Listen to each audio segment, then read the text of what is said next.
Computational thinking. Menurut kalian, coba tebak. Computational thinking atau disebut juga dengan berpikir komputasional adalah metode menyelesaikan persoalan dengan menerapkan teknik ilmu komputer atau informatika. Jadi, computational thinking itu akan melatih kalian berpikir komputasional. Kalian akan dilatih untuk menyelesaikan persoalan dengan menerapkan teknik informatika. Kenapa harus belajar ini? Ilmu ini mengajarkan kalian bagaimana berpikir seperti cara ilmuwan komputer berpikir untuk menyelesaikan permasalahan di dunia nyata. Dengan teknik ini, kalian akan belajar bagaimana berpikir secara terstruktur, seperti halnya ketika para software engineer menganalisa kebutuhan dan merencanakan pengembangan software. Apa itu software engineer? Software engineer itu ibaratnya orang yang membuat program-program di komputer. Kalian tahu kan, aplikasi-aplikasi yang ada di komputer ada banyak sekali. Nah, pembuatnya itu disebut juga dengan software engineer. Kalian akan belajar bagaimana berpikir secara terstruktur, menganalisa kebutuhan, dan merencanakan pengembangan software. Bagaimana menerapkan computational thinking? Yang pertama, kalian akan belajar untuk memahami permasalahan.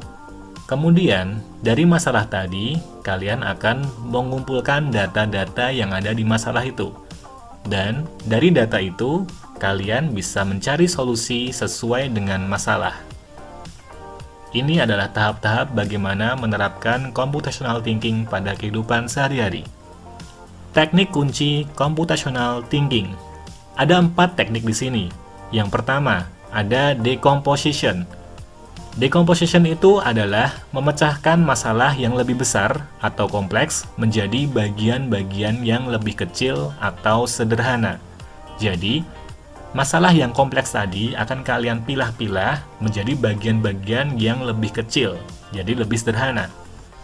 Kemudian yang kedua, ada pattern recognition. Pattern recognition ini adalah mencari atau menemukan pola atau kesamaan antar masalah maupun dalam masalah tersebut. Jadi, kalian akan menemukan pola atau kesamaan di antara masalah maupun dalam masalah tersebut. Kemudian yang ketiga, ada abstraction. Adalah proses penalaran yang membentuk kesimpulan secara umum melalui suatu kejadian, hal, dan sebagainya. Abstraction ini ibaratnya kalian akan belajar bagaimana untuk mengeneralisir permasalahan secara umum melalui suatu kejadian. Mengeneralisir itu apa sih? Mengeneralisir itu ibaratnya kalian mengumumkan permasalahan. Misalkan baju letaknya itu di lemari, celana letaknya di lemari. Jadi, baju dan celana itu letaknya ada di lemari. Ibaratnya kalian membuat kesimpulan secara umum di mana letak baju dan celana itu. Yang keempat adalah algorithms. Algorithms ini adalah algoritma. Algoritma ini adalah membangun langkah-langkah solusi terhadap masalah. Kalian pasti masih bingung kan dengan arti dan konsep dari teknik kunci computational thinking ini? Yuk kita bahas satu persatu. Yang pertama ada decomposition atau bahasa Indonesianya adalah dekomposisi. Ibaratnya gini, kalian akan memecah suatu permasalahan besar menjadi sub-sub permasalahan yang lebih kecil. Misalnya, nasi goreng. Nasi goreng itu ada bahan-bahan dan bumbu masakannya. Oke, nasi goreng kita pecah menjadi 3. Yang pertama ada bumbu. Yang kedua ada sayuran. Dan yang ketiga ada bahan utama. Ini adalah 3 bahan pokok untuk membuat nasi goreng. Nah, dari 3 bahan pokok ini kita pecah lagi satu persatu di sub-subnya. Sub bumbu ini kita pecah menjadi 2. Yang pertama bumbu ini, nasi goreng pasti ada bawang putih, ada garam, ada kecap, ada saus tomat, dan ada cabai. Ini adalah bumbu-bumbunya. Lalu kapan kita memasukkan bumbu-bumbu ini? Bumbu ini kita masukkan pada saat minyak goreng sudah panas. Kemudian sup yang kedua ada sayuran. Sayuran ini terdiri dari sawi dan kubis. Lalu kapan memasukkannya? Memasukkannya, masukkan sayur ini pada saat nasi sudah dimasukkan ke wajan. Kemudian sup yang ketiga, ada bahan utama. Nasi goreng di sini ada nasi dan ada telur sebagai bahan utamanya. Bahannya adalah nasi 1 piring dan telur. Lalu, kapan memasukkannya? Masukkan bahan utama setelah bumbu sudah dipanaskan. Nah, dari nasi goreng ini kita bisa memecah 3 permasalahan. Bahan-bahannya apa saja? Kemudian, cara memasaknya bagaimana? Contoh di komposisi yang lain itu misalkan kalian mempunyai banyak tugas dari Bapak Ibu Guru. Kalian bisa mendekomposisikannya seperti ini. Kalian bisa pilih mana tugas yang harus didahulukan. Kalian akan lebih mudah menyelesaikannya sebelum tenggat waktu yang sudah ditentukan. Ini adalah maksud dari dekomposisi. Kemudian yang kedua ada pattern recognition atau pengenalan pola. Misalnya seperti ini. Kita sedikit belajar matematika ya. Misalkan ada gambar bola. Ada beberapa pola di sini. Ada pola 1, ada pola kedua, pola ketiga, keempat, dan kelima. Pertanyaannya, banyak lingkaran pada pola ke-10 adalah bagaimana cara menghitungnya? Ini adalah maksud dari pengenalan pola di sini. Caranya adalah langkah pertama, pola ke-1 itu adalah jumlah bolanya adalah 1 dikali 3. Berapa? 3. Kemudian yang kedua ini kita lihat polanya. Di sini ada 4 bola ke kanan dan 2 bola ke atas. Berarti gampangnya kita buat 2 dikali 4. Kemudian pola yang ketiga. Pola yang ketiga di sini adalah yang ke kanan ada 5 bola dan yang ke atas ada 3 bola. Cara gampangnya adalah 3 dikali 5. 3 yang ke atas dan 5 yang ke kanan. Dan seterusnya. Kemudian pola ke-10 bagaimana? Dari sini sudah terlihat. Pola ke-1 itu adalah 1 dikali 3. Pola kedua 2 dikali 4. Pola ketiga 3 dikali 5. Pola ke-10 adalah 10 dikali berapa? Di sini 3, 4, 5. 1 ke 3 berarti ditambah 2. 2 ke 4 berarti ditambah 2. 3 ke 5 berarti ditambah 2.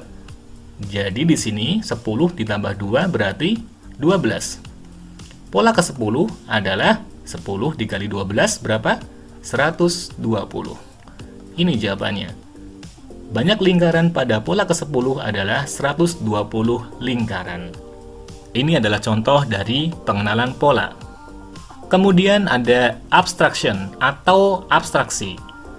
Abstraksi tadi kita adalah mengumumkan permasalahan yang ada. Misalkan, ada 2 kondisi di sini. Contoh pertama, Andi adalah siswa sekolah A dan dia pintar matematika. Kata kuncinya dia adalah sekolah A dan dia pintar matematika. Kemudian yang kedua, Bayu adalah siswa sekolah A dan dia pintar matematika. Ada 2 kesamaan di sini. Secara umum, yang sama adalah sekolah A dan pintar. Maka, abstraksi di sini adalah kita gabungkan siswa di sekolah A pintar matematika. Ini kita ambil secara umum. Contoh yang kedua, Tamara Blesensky adalah bintang iklan dan ia berparas cantik. Yang kedua, Nia Ramadhani adalah bintang iklan dan ia berparas cantik. Kata kuncinya adalah bintang iklan dan berparas cantik. Yang kedua pun juga sama. Maka secara umum kita ambil kesimpulan, semua bintang di sinetron berparas cantik. Oke, sampai sini paham ya? Ini adalah contoh dari abstraksi. Kemudian yang keempat, ada algoritma atau algoritma. Algoritma ini berasal dari nama seorang ilmuwan Arab yang bernama Muhammad Ibnu Musa al-Khwarizmi. Kata Al-Khwarizmi dibaca orang barat itu menjadi algoritm, yang kemudian lambat laun menjadi algoritm. Diserap dalam bahasa Indonesia menjadi algoritma. Algoritma itu dapat diartikan sebagai urutan langkah-langkah, instruksi-instruksi aksi-aksi yang terbatas untuk menyelesaikan suatu masalah.